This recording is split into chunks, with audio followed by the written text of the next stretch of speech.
আমরা এই সিটি কর্পোরেশনের দায়িত্ব পেয়েছি অল্প কয়েকদিন হয়েছে, 1 মাসের মতো।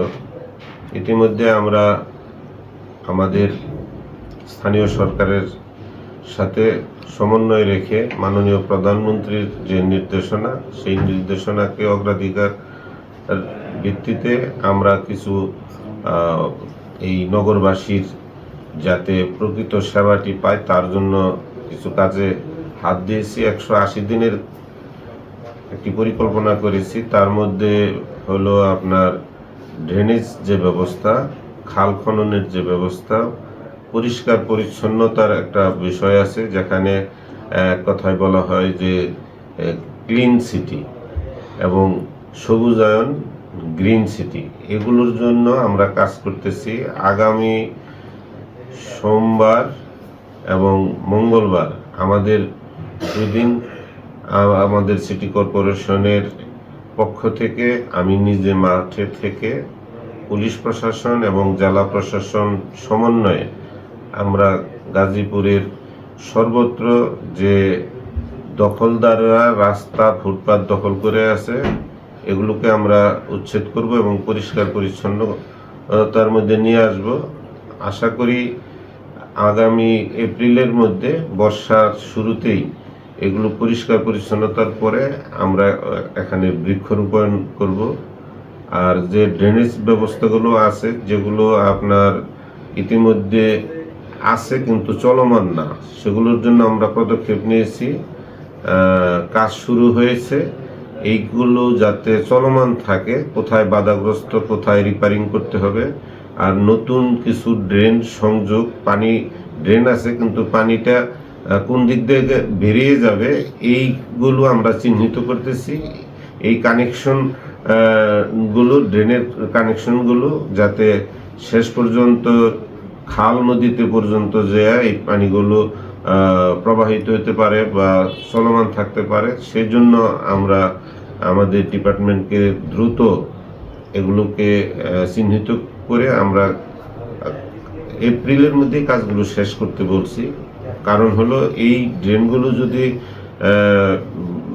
জলাবদ্ধতা থাকে, পানি যদি চলমান না থাকে, তাহলে সেখানেই মশা উৎপত্তি হয়, মশার ডিম পারে এবং একটি মশার ডিমে থেকে হাজার হাজার মশা জন্মগ্রহণ করে। আমরা চাই যদি ড্রেনগুলো চলমান থাকে তাহলে সেখানে মশা ডিমও পারতে পারবে না, এবং কি মশা যে উৎপত্তি স্থলগুলো এগুলো যদি আমরা ধ্বংস করে দিতে পারি, তার একটি মাত্র উপায় হলো ড্রেনেজ ব্যবস্থাটাকে চলমান রাখা। আমরা এটার উপরে বিশেষভাবে জোর দিয়েছি।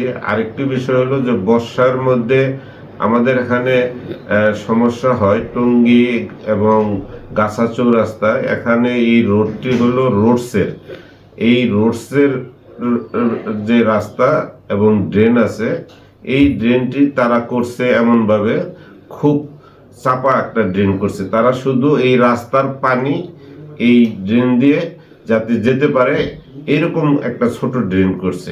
কিন্তু আমাদের এলাকার এই শহরবাসীর এবং প্রতিটা বাড়ি ঘরের পানি এই ড্রেন দিয়ে তো যেতে না পারার কারণে পানি সব রাস্তায় জমে।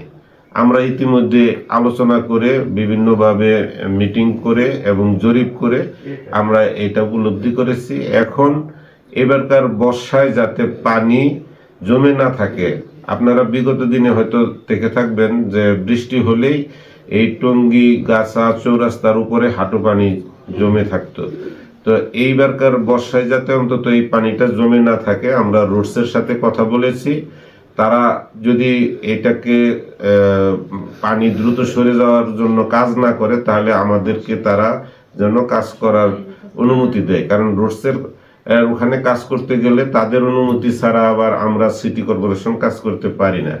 সেই অনুমতিটা ওনারা আশা করি দিলে আমরা নিজেরাই এই রাস্তার উপরে যাতে পানি না জমে থাকে তার জন্য আমরা কাজ করব। ধন্যবাদ।